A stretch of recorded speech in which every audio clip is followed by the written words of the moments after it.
Welcome back, everybody. We are on part 2 of episode 159. It's time to start talking about the hot tags of the week. Yes! Oh, fuck. Hot tag, shit. Fuck. God, that hot tag was like Big Show hitting me. God damn. Yeah, Hot tags, get your hot. Oh, we're not doing that one anymore. Yeah, the old-timey hot tags. Gonna come back for the little resurgence of the recurring jokes. Hot tags, get your hot tags here. I don't know what we're gonna do after this, like Nah. such stuff. Nah, we're going through the Great Depression with those type of hot tags that Peyton wants to do.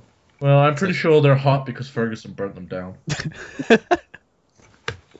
Speaking of which, those anti-smoking commercials. Just, god damn it. If you want to hear us rant about that, go listen to this week's edition of the Monday Night Raw post show. And if you want to listen to me, listen to them. Go to the post show as Yeah, well. that'll draw them. I know what I want to listen to. Drew listening to something. I just imagine him doing his snake laugh while listening to us. How about them hot tags, sir? Yeah, let's talk about some hot tags here. Let's see here. Sheamus says that he wants a spin-off of Total Divas, but specifically for the male wrestlers. I think that'd be a pretty decent idea. I don't really know who. It's Total Divas males. It's going to star Randy Orton. That's true.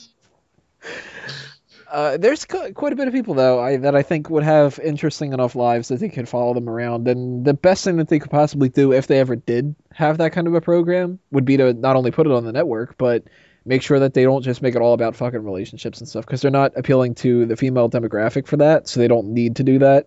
Not that they need to do that for Total Divas anyway, but for some reason they think that they do.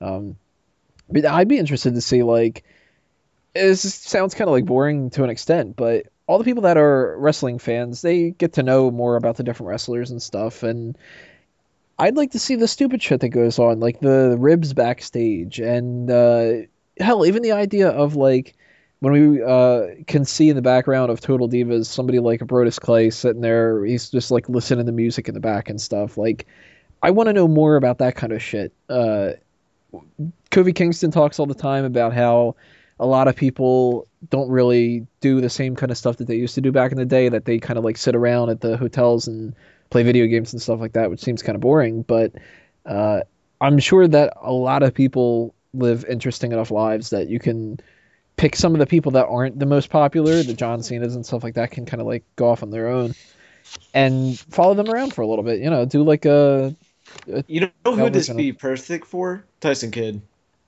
He's already on Total Divas. Yeah. Yeah, but Tyson Kidd deserves... No, this would be Total Tyson. Total Tyson. Or Tyson Divas. I mean, he already takes Natalie's spot. I prefer Total Tyson. It's just fact. It's the All Tyson. The All Tyson show.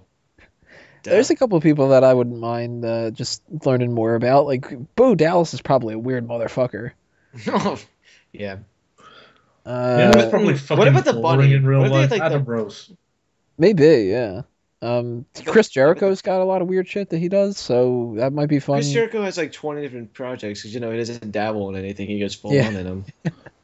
No, I wouldn't mind them following Fuzzy around and doing that type of thing. That I wouldn't watch because I don't care about music, but...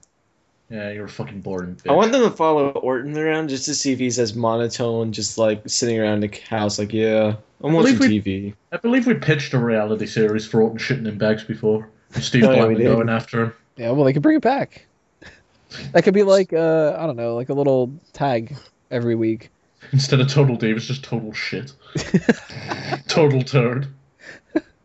Turtle Divas. Oh, this fucking spat off out of nowhere. Yeah. But wouldn't you guys want to see what fucking Ryback is like in real life? You can just tell he's fucking amazing. You can tell he is the same dude. Yeah, like that video that he posted on YouTube ordering through the drive-thru, and it was like, the big guy's hungry and all that. Like, I want to see him do more of that kind of shit.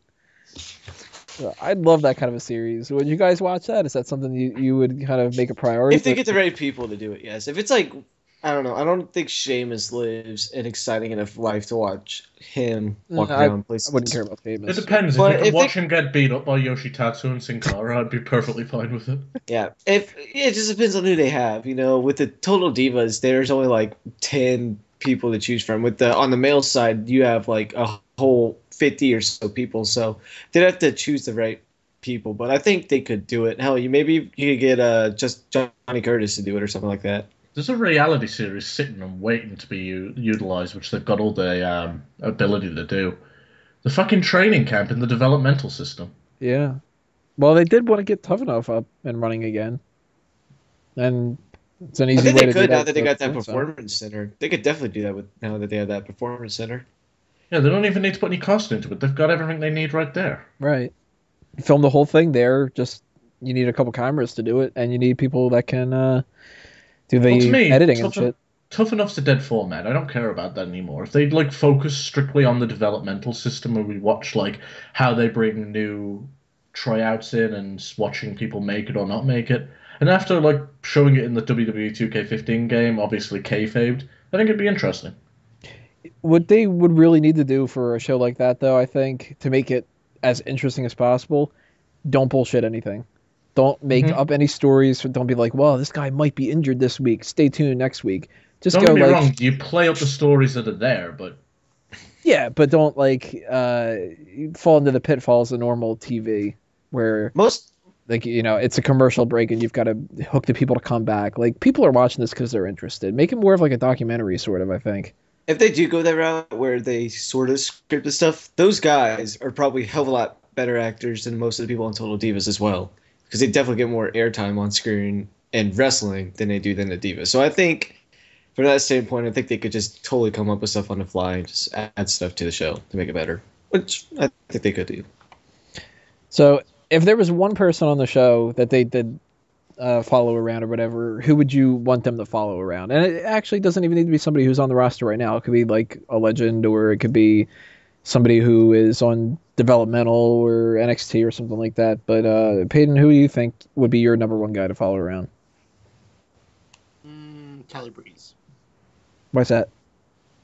Because he's the most photogenic. Way to go. Brock Lesnar. Interesting. I wouldn't get his approval of it either. I'd send a camera crew down there to smoke the shit out of him. Freedom of press.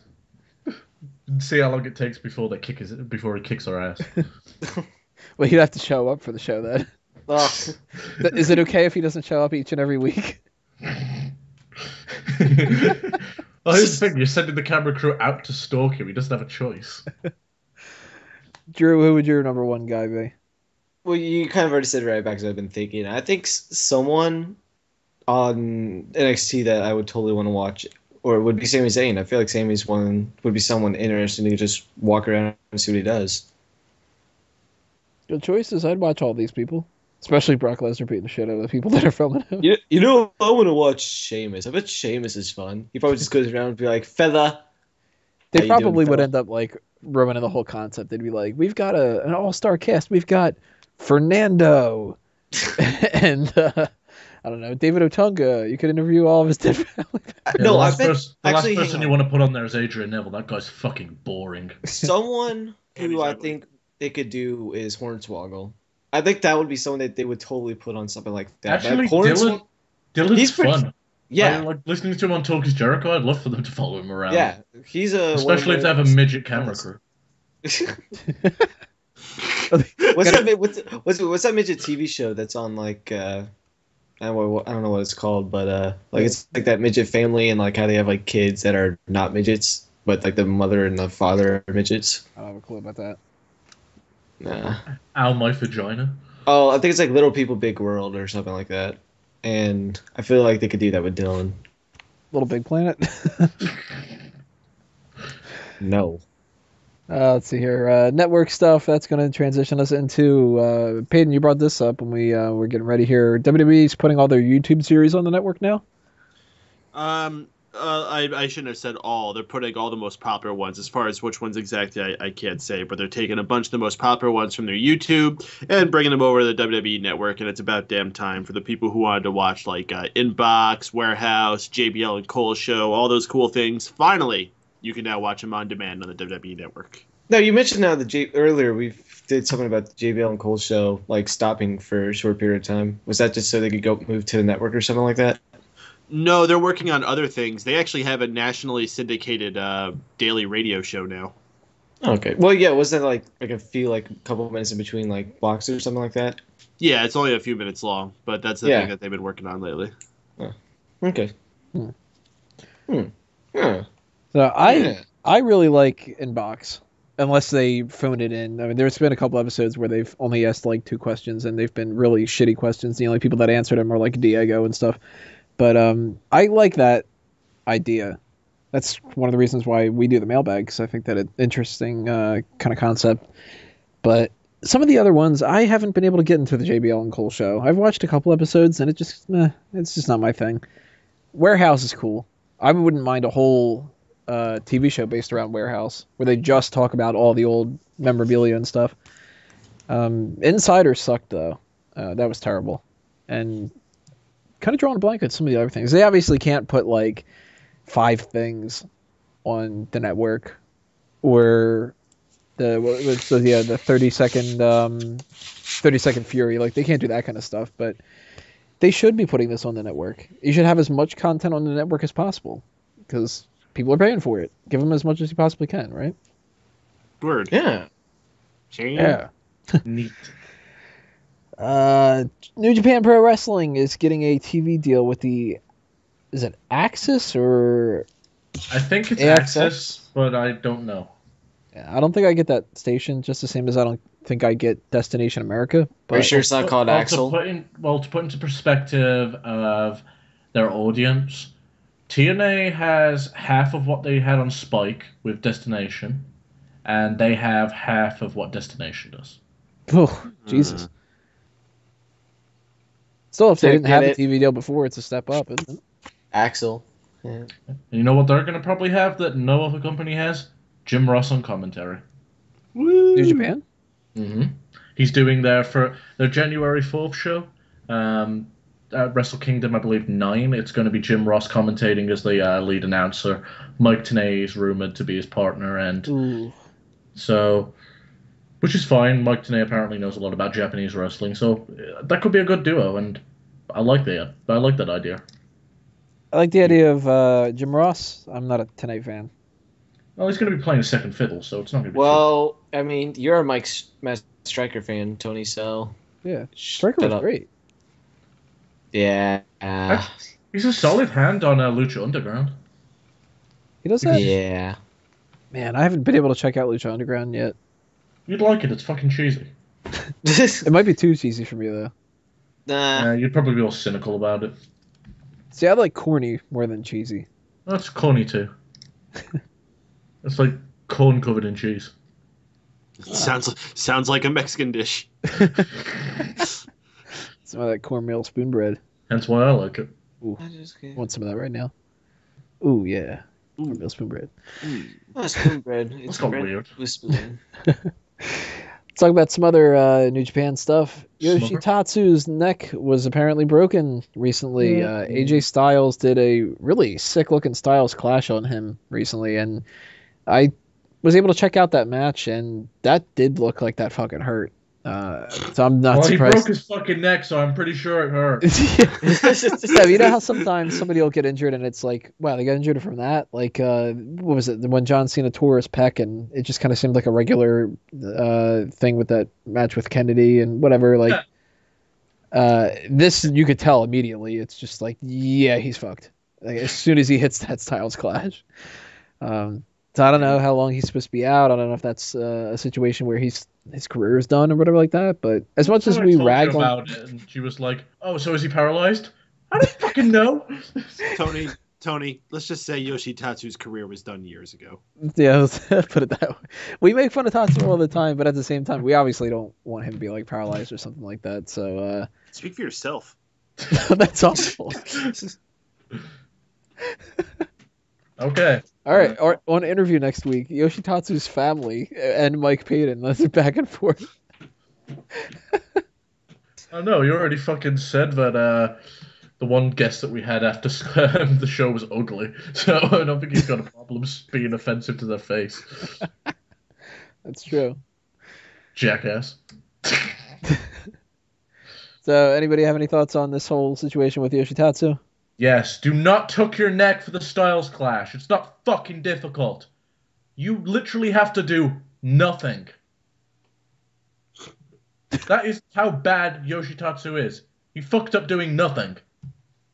Mm-hmm. Fuck you, Roderick Strong. Them's the breaks. It's funny because he broke I his get it. neck.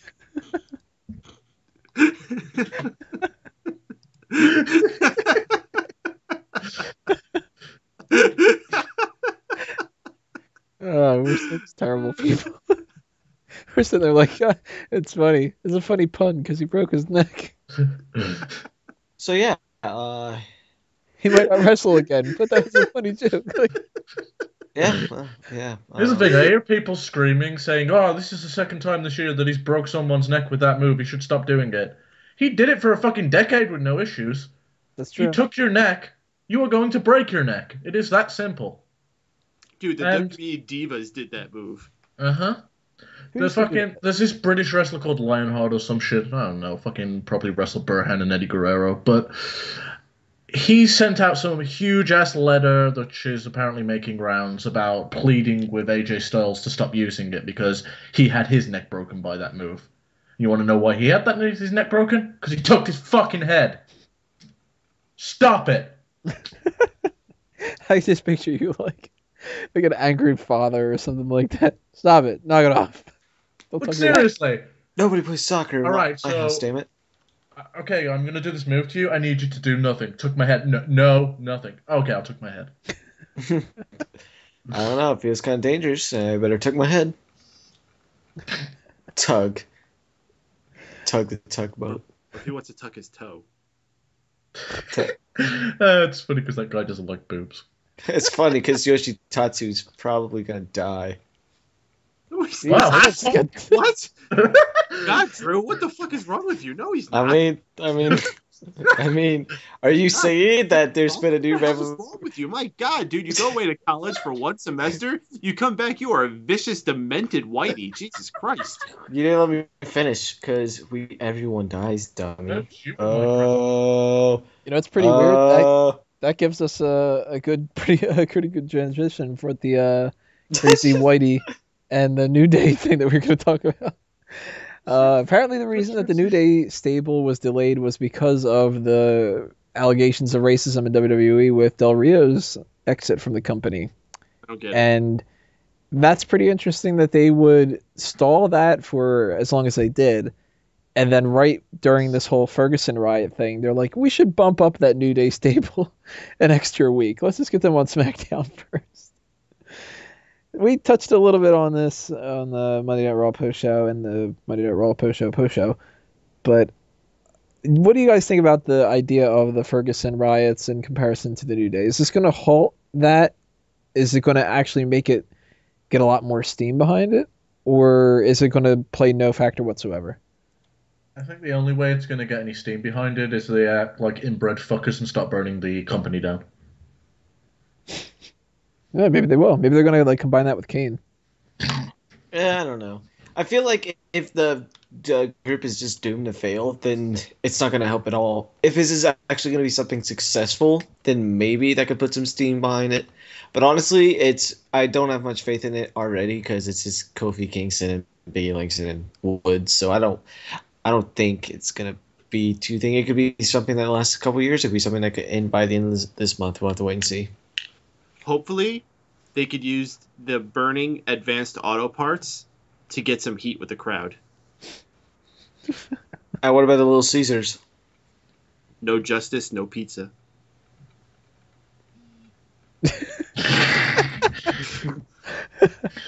Well, there you have it, everybody. Those are the hot tags of the week. Tell us what you think about all these different topics, especially the ones that went off the wall. And you mean everyone? Yeah, pretty much everyone. We're going to take a little bit of a break with the rest hold, and we're going to come back and start talking about Survivor Series. I am kind of tired now that I think about it. Thanks for alerting us to that. All right, Drew, fuck off. Drew won't be here next segment, folks. Have a good night. We're gonna lose. Dace has already left. Oh, yeah, He's too drunk to continue. Drew's going to be too tired to continue. We're going to get worse and worse until the point I'm not even on here. Mango's just going to get tired of making jokes and fall asleep. Yeah, I don't sleep. Not gonna happen. Maybe he'll break his neck and die. Right? Drew? I mean, All right, we'll see you in the rest hold, everybody, in part 3.